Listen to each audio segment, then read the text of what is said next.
A world without hope. Imagine a world where a simple cut could be a death sentence, where a child's fever might lead to a rapid, agonizing demise, and where the most a doctor could offer in the face of a raging infection was a sympathetic gaze. This was the grim reality of medicine before the advent of antibiotics, a time characterized by a profound sense of helplessness against the unseen, microscopic enemies that frequently claimed human lives. It's a stark contrast to our modern understanding of health and illness, where a quick trip to the doctor and a course of medication can often turn the tide against what were once considered insurmountable threats.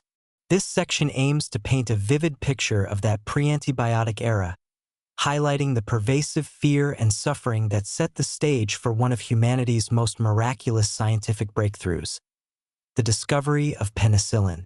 In the early 20th century, before the magic bullet of penicillin burst onto the scene, bacterial infections were rampant and devastating. The mortality rates from common ailments such as pneumonia, erysipelas, and blood poisoning were astronomically high. These weren't exotic, rare diseases. They were everyday threats that could strike anyone, regardless of their social standing or physical condition. A scratch from a rose bush, a minor surgical incision, or even a sore throat could quickly escalate into a life-threatening systemic infection, leading to sepsis and ultimately, death. There was little to be done once an infection took hold and began to spread. Doctors and surgeons of the era possessed a deep understanding of anatomy and surgical techniques, but their arsenal against bacterial invaders was woefully limited, often amounting to little more than desperate, last-ditch efforts. Consider the common medical practices of the time. Amputation, a procedure that carries immense risks and consequences even today, was a routine measure employed to halt the progression of gangrene, a severe and often fatal infection of the body's tissues. If an infection in a limb could not be contained, the only perceived solution was to remove the affected part in a desperate bid to save the patient's life, a testament to the sheer powerlessness faced by medical professionals. These were not choices made lightly, but out of necessity, driven by the horrifying consequences of unchecked bacterial proliferation. The operating theater, despite antiseptic practices becoming more common, remained a place where postoperative infection was a constant, looming threat. The emotional toll on both patients and medical practitioners was immense. Doctors, despite their dedication and skill, often found themselves in situations where their training and knowledge were simply not enough to save their patients. They witnessed firsthand the suffering and the inevitable outcomes of severe infections, often feeling utterly helpless. A poignant quote from a surgeon of the early 20th century encapsulates this despair perfectly. "Often the best that I could offer a patient with peritonitis was my sympathy and support. Peritonitis, an inflammation of the peritoneum, the tissue lining the inner wall of the abdomen and covering the abdominal organs, was almost invariably fatal in those days. There was no effective treatment, no medication that could reliably target and eliminate the bacteria causing such a widespread and critical infection." The surgeon's words reveal a deep sense of frustration and the tragic limits of medical science at the time, underscoring the profound human cost of living in a world without effective antibacterial treatments. This era, marked by pervasive suffering and a constant battle against unseen pathogens, serves as a crucial backdrop against which the story of penicillin unfolds. It highlights the urgent, desperate need for a breakthrough, a truly effective weapon against bacterial infections. The world was crying out for a solution, a magic bullet that could turn the tide against these invisible killers, and the stage was set for a discovery that would fundamentally alter the course of human history and medicine forever. The sheer magnitude of this medical void is what makes the subsequent arrival of penicillin so profoundly revolutionary, a beacon of hope in what was, for countless individuals, a world without it. Chapter 1. Dr. Fleming's Fortunate Mold, 1928.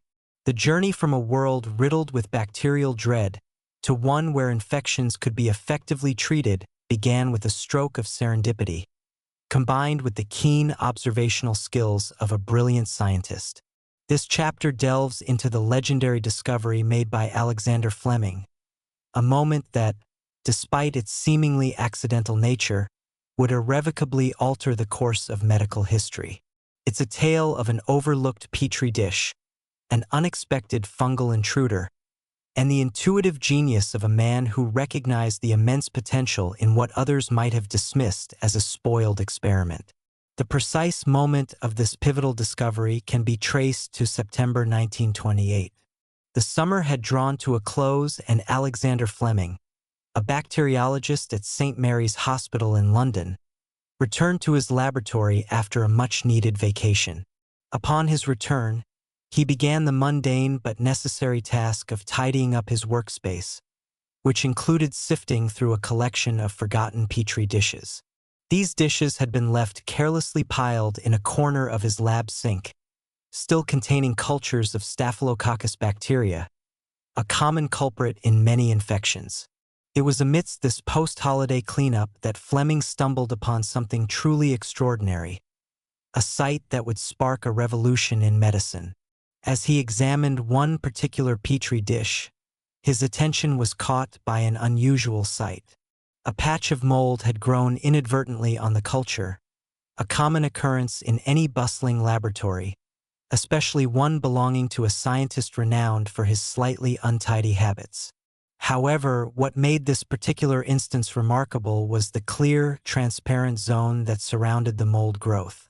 In this clear zone, the Staphylococcus colonies, which should have been thriving, were visibly absent or in various stages of disintegration. The bacteria had been unequivocally destroyed. This observation, simple yet profound, immediately piqued Fleming's scientific curiosity. He deduced that the mold must be producing a substance that was effectively killing the bacteria, preventing their growth and proliferation. Fleming meticulously identified the mold as a species of Penicillium. He then set about isolating the active substance from it, which he subsequently named penicillin. His subsequent experiments confirmed that this mold juice, as he sometimes referred to it, possessed potent antibacterial properties, capable of inhibiting the growth of a wide range of harmful bacteria, including those responsible for scarlet fever, pneumonia, meningitis, and diphtheria. His findings, while groundbreaking, were initially met with a degree of skepticism and underestimation by the wider scientific community, perhaps due to the difficulty he faced in isolating a stable and pure form of the compound. It's a little-known fact that Fleming was not the very first individual to observe the antibacterial effects of Penicillium mold. Throughout history, various cultures had unknowingly utilized moldy bread or other moldy substances to treat wounds, hinting at an ancient, empirical understanding of its healing properties. Moreover, other scientists had, on occasion, noted similar phenomena in their own laboratory settings. However, what distinguished Fleming from his predecessors was his scientific rigor, his immediate recognition of the significance of his observation, and his decision to seriously investigate and name the active compound. He didn't just see a spoiled experiment. He saw a powerful biological agent with immense therapeutic potential, and he dedicated himself to understanding it. Scientists often reflect on the unique concatenation of circumstances that led to this monumental discovery. It was a perfect storm of seemingly minor factors that converged in Fleming's laboratory in September 1928. Firstly, the exact species of mold, Penicillium notatum, later reclassified as Penicillium chrysogenum, which produced effective penicillin, happened to drift into precisely the right Staphylococcus culture.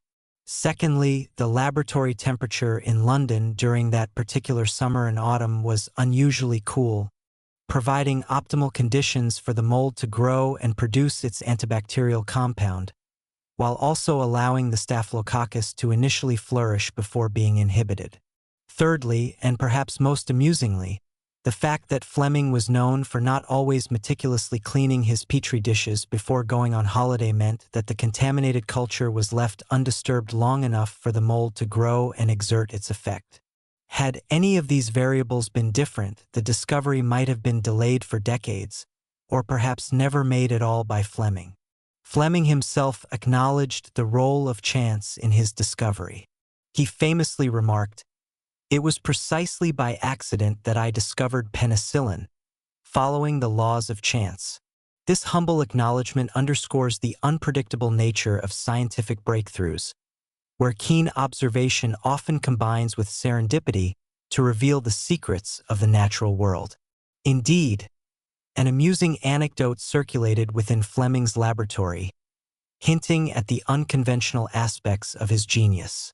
It was often quipped that Fleming never washed his dishes, and that this seemingly lax habit turned out to be the greatest stroke of luck for humanity.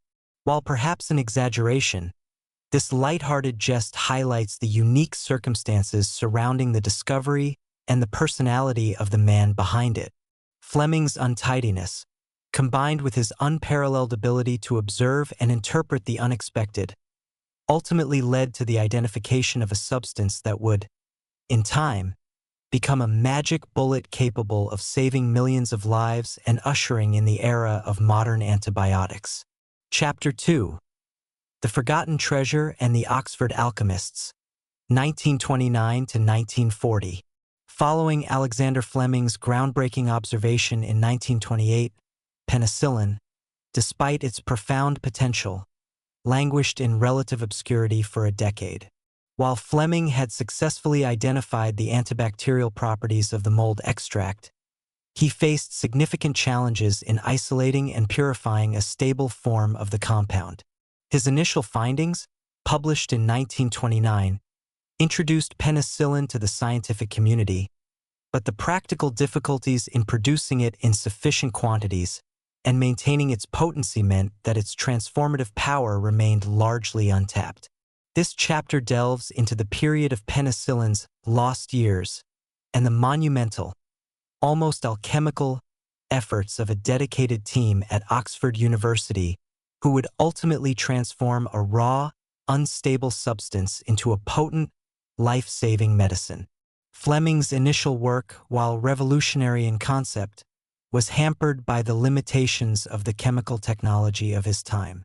He could produce a crude mold juice with antibacterial effects, but he was unable to isolate the active principle in a stable, concentrated, and pure form suitable for therapeutic use in humans. The substance was highly unstable, quickly losing its efficacy, and the methods for extraction were inefficient. Consequently, after his initial publications, Fleming largely moved on to other areas of bacteriological research, convinced of penicillin's potential but frustrated by the practical hurdles to its widespread application. The magic bullet remained an unrefined and largely theoretical weapon. It wasn't until a decade later, in 1939 to 1940, amidst the gathering storm of World War II, that a new chapter in penicillin's story began. At the Sir William Dunn School of Pathology at Oxford University, a research group led by the brilliant Australian pharmacologist Howard Florey and the meticulous German-born biochemist Ernst Chain, along with the crucial contributions of biochemist Norman Heatley, picked up where Fleming had left off. They were driven by a broader interest in antimicrobial agents, and they were particularly intrigued by Fleming's initial findings on penicillin, sensing that there was more to uncover. Florey, Chain, and Heatley embarked on the arduous task of extracting, purifying, and concentrating penicillin. This was no small feat. It required innovative biochemical methods and an immense amount of painstaking laboratory work.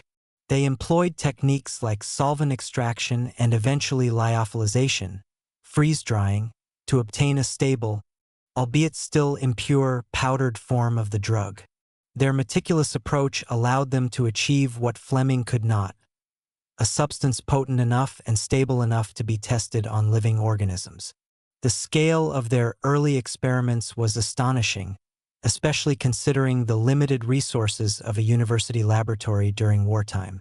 To produce even small amounts of penicillin for their initial tests, they required vast quantities of the culture medium on which the Penicillium mold would grow. This led to an ingenious, if somewhat unconventional, collaboration. The scientists made arrangements with nearby breweries to utilize their waste fermentation byproducts, which proved to be an excellent nutrient source for the mold. Their laboratory soon transformed into a veritable fungal farm, with large baths, milk churns, and various improvised containers filled with a yellowish-brown liquid, all actively cultivating the Penicillium mold. Indeed, a persistent rumor or story circulated through the hallowed halls of Oxford, claiming that the stench emanating from Florey's laboratory was akin to a damp cellar or a particularly pungent cheese factory, a direct consequence of the thousands of cultured mold specimens. This anecdotal detail, while perhaps exaggerated for effect, vividly illustrates the immense, messy, and often unpleasant work involved in their pioneering efforts to produce the precious substance. They were, in a sense, modern-day alchemists, striving to extract a golden elixir from a humble, unassuming mold. The culmination of their early efforts arrived in 1940 with the first successful trials of penicillin on living subjects, mice. This moment became a true moment of truth for the Oxford team. They infected 8 mice with a lethal dose of highly virulent streptococci. 4 of the mice were then treated with penicillin, while the other 4 served as a control group, receiving no treatment. The results were dramatic and unequivocal. All the mice in the control group succumbed to the infection and died, while all the mice that received penicillin survived and recovered fully. This experiment provided irrefutable proof of penicillin's incredible therapeutic power in vivo, demonstrating its ability to combat systemic bacterial infections within a living organism. Ernst Chain, reflecting on the magnitude of their discovery and the initial results, later expressed the profound realization that gripped the team. "We stood before the face of something completely new, something that could change all medicine." This quote perfectly encapsulates the awe and understanding that Florey, Chain, Heatley, and their colleagues felt at that moment. They knew they had unearthed not just another interesting scientific curiosity, but a substance with the potential to fundamentally revolutionize medical practice and save countless lives. The forgotten treasure of Fleming's discovery had been unearthed by the diligent Oxford alchemists, and the stage was now set for the next, equally challenging, step, proving its efficacy and safety in humans. The path from a laboratory curiosity to a global lifesaver was still long and fraught with difficulties, but the critical first step in refining and validating penicillin had been triumphantly achieved. Chapter 3. The First Patient. Hope and Tragedy, 1941. With the unequivocal success of penicillin in mouse trials, the Oxford team, led by Florey and Chain, faced the daunting yet exhilarating prospect of testing their precious extract on humans. This emotional chapter recounts the very first human application of penicillin, a pivotal moment that vividly demonstrated both its incredible therapeutic power and the agonizing, critical problem of its extreme scarcity. It was a period of immense hope tempered by the harsh realities of limited supply, leading to a profound lesson that would ultimately catalyze the monumental efforts required for mass production. The historic date for this pioneering human trial was February 1941. The first patient to receive penicillin was a 43-year-old Oxford policeman named Albert Alexander. He was gravely ill, dying from a severe case of sepsis, a widespread bacterial infection that had originated from a scratch on his face received while pruning roses. The infection had spread, leading to abscesses on his face, eyes, and lungs. Despite various treatments available at the time, his condition was rapidly deteriorating, and doctors had little hope for his survival. He was, in essence, a last resort patient, offering the Oxford team a desperate opportunity to test their experimental drug. Upon receiving the initial injections of penicillin, Alexander's response was nothing short of miraculous. His condition began to improve dramatically. His fever subsided, his appetite returned, and the abscesses started to heal. The experimental drug, derived from a humble mold, was clearly working its magic. The Oxford researchers, witnessing this astonishing recovery, were filled with a mixture of exhilaration and profound relief. It was irrefutable proof that penicillin could effectively combat severe bacterial infections in a human being, offering a glimmer of hope where previously there had been none. However, the joy and optimism were tragically short-lived. The process of producing penicillin in the laboratory was incredibly laborious and inefficient.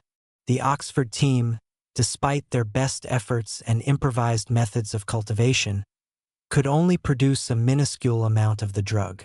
The available supply of penicillin was simply insufficient to complete Alexander's treatment. As the precious reserves dwindled and the injections ceased, the virulent infection began to return with devastating speed. The initial, remarkable improvement reversed, and Albert Alexander's condition worsened rapidly. Despite heroic efforts by the research team to salvage the situation, the patient ultimately succumbed to the resurgent infection and tragically died. The profound scarcity of the drug was highlighted by a desperate measure undertaken by the scientists. In an attempt to extend Alexander's treatment and salvage what little penicillin they could, the researchers even tried to extract the drug from the patient's urine, as penicillin is excreted largely unchanged by the kidneys. They hoped to purify and reuse it, recycling the life-saving substance. However, even this extraordinary and almost unthinkable measure was not enough.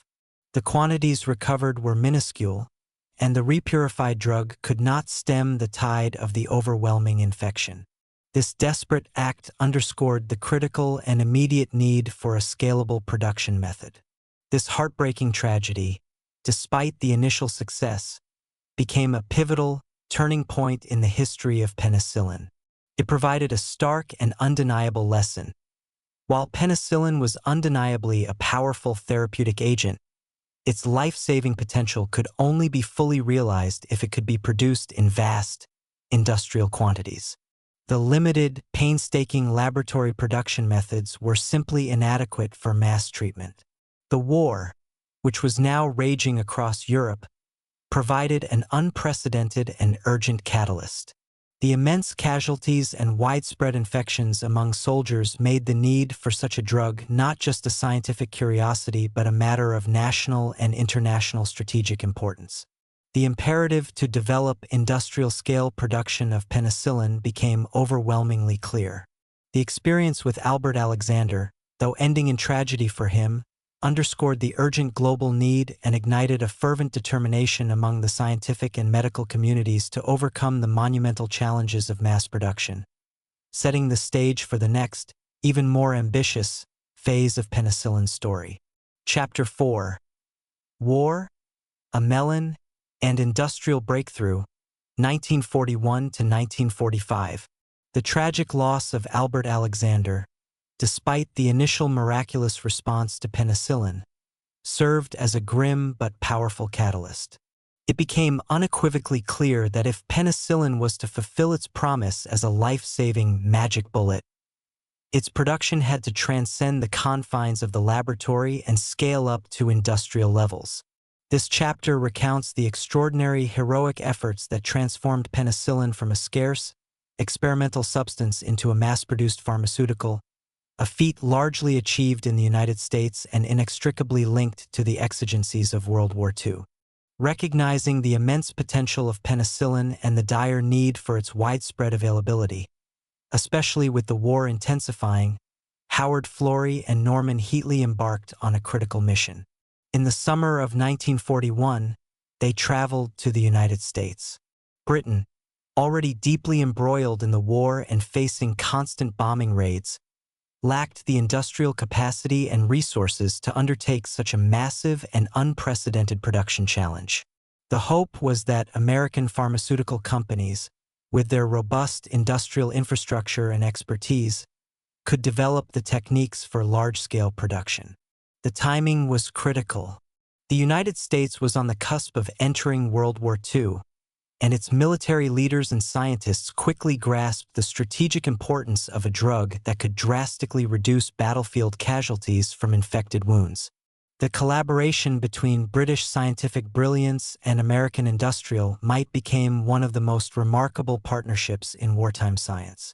Multiple pharmaceutical companies and government research laboratories were mobilized in a concerted, secretive effort to solve the myriad technical challenges of mass-producing penicillin.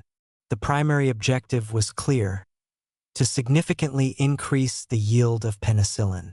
The initial strains of Penicillium notatum used by Fleming and the Oxford team were not particularly efficient producers of the antibiotic.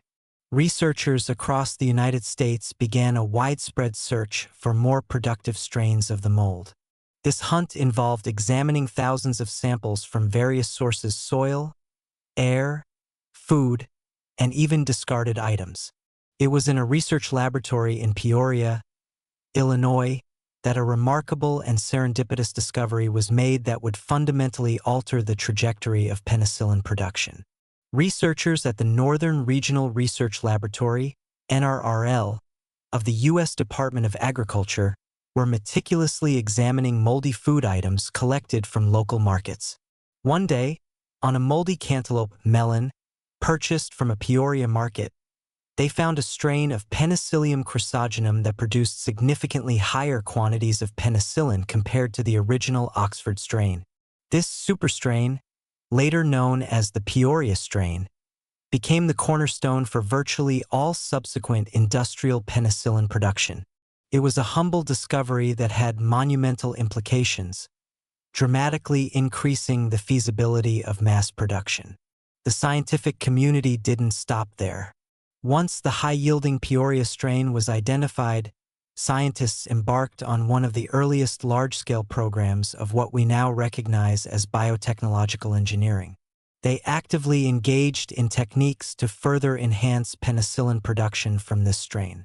This involved systematically inducing mutations in the mold using various methods, most notably X-rays and ultraviolet light. By exposing the Penicillium chrysogenum to these forms of radiation, they aimed to create genetic variations, hoping to stumble upon even more productive mutants. Thousands of cultures were screened, and through this painstaking process of mutation and selection, they successfully developed strains that could produce exponentially higher yields of penicillin. This intense, targeted effort underscored the urgency and collaborative spirit of the wartime research. The impact of this industrial breakthrough was nothing short of revolutionary. As mass production became a reality between 1941 and 1945, the availability of penicillin soared. This fundamentally and dramatically reduced mortality from infections among Allied soldiers. Simple infections that would have killed or permanently disabled countless servicemen just years prior could now be effectively treated. The transformation was so profound that in 1943, the New York Times famously declared, "Penicillin, the substance extracted from mold, may save more lives than all the bombs dropped in this war." This powerful statement perfectly captured the immense strategic and humanitarian significance of the drug. The coordinated effort involving government, academia, and the pharmaceutical industry, driven by the urgency of war, transformed a scientific curiosity into a therapeutic marvel.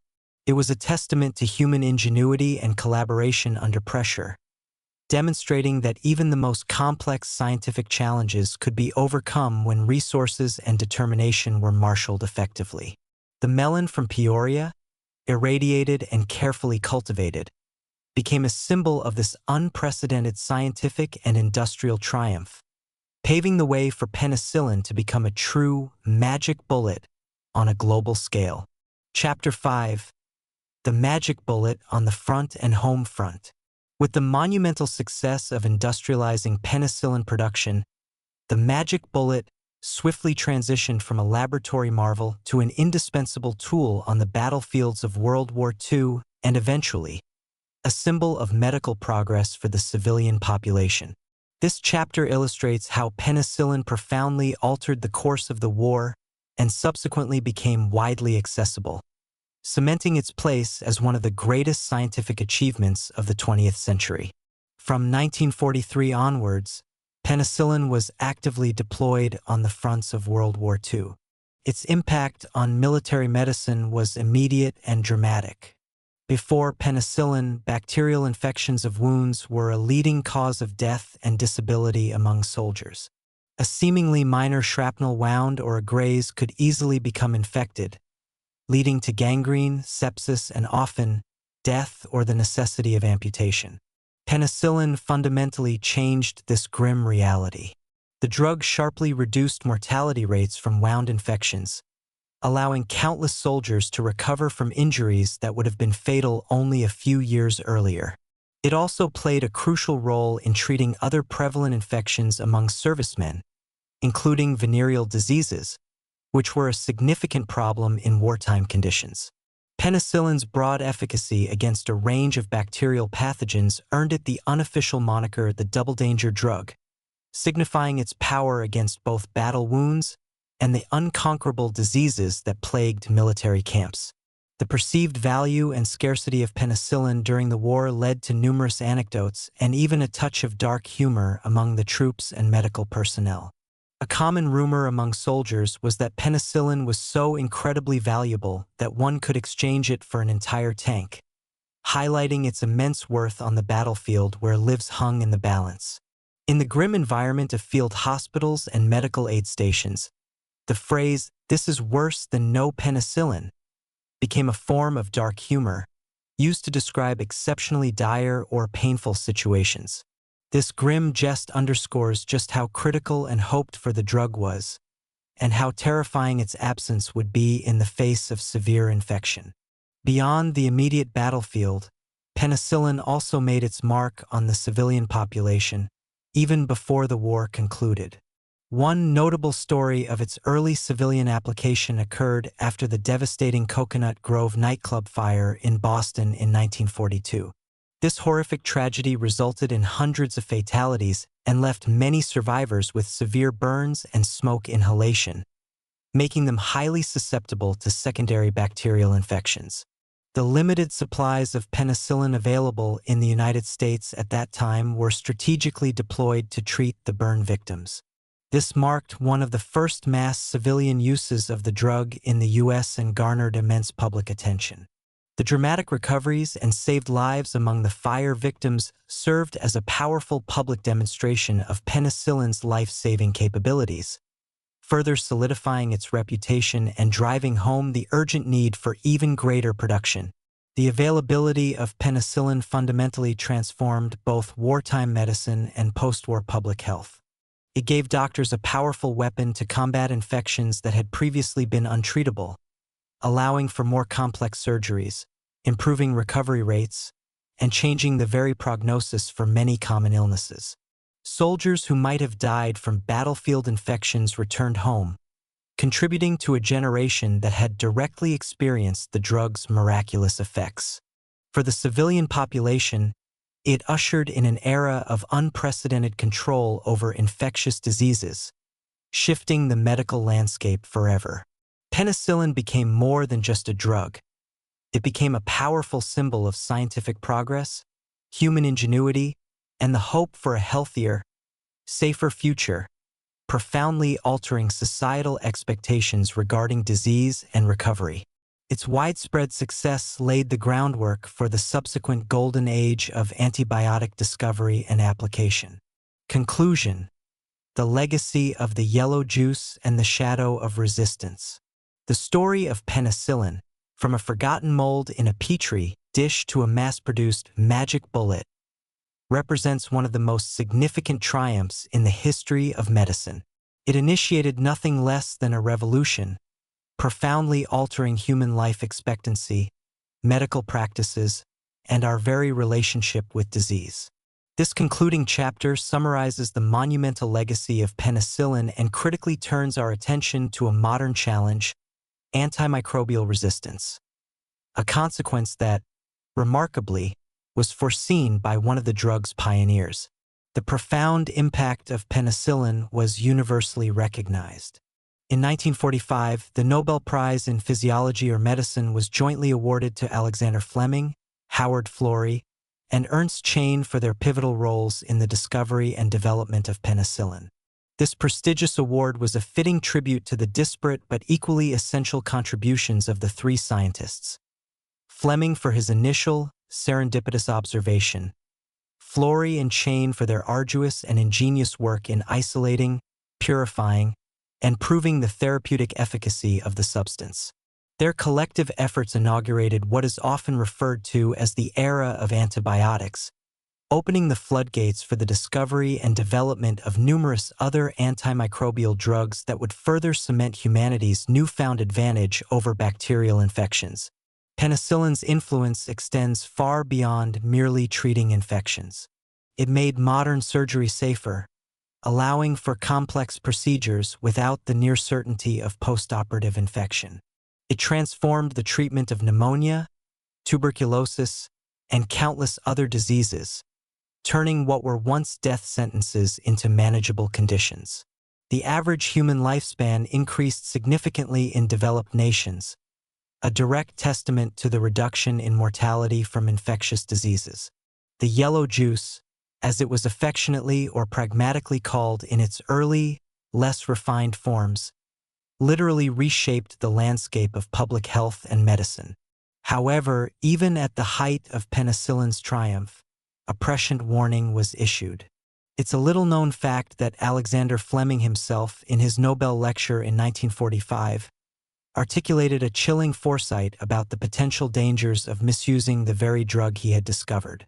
He explicitly warned against the perils of incomplete courses of treatment and the subsequent emergence of bacterial resistance. Fleming understood the evolutionary power of bacteria and recognized that improper exposure to penicillin could lead to the selection and proliferation of resistant strains. His exact words from 1945 serve as a powerful and enduring admonition. The time may come when penicillin can be bought by anyone in the shops. Then there is the danger that the ignorant man may easily underdose himself and, by exposing his microbes to insufficient quantities of the drug, make them resistant. This statement, delivered 75 years ago, eerily foreshadowed the global health crisis we face today. His concerns were not mere academic musings. They were a profound understanding of microbiology and evolutionary pressure. The history of penicillin, therefore, offers a multifaceted lesson.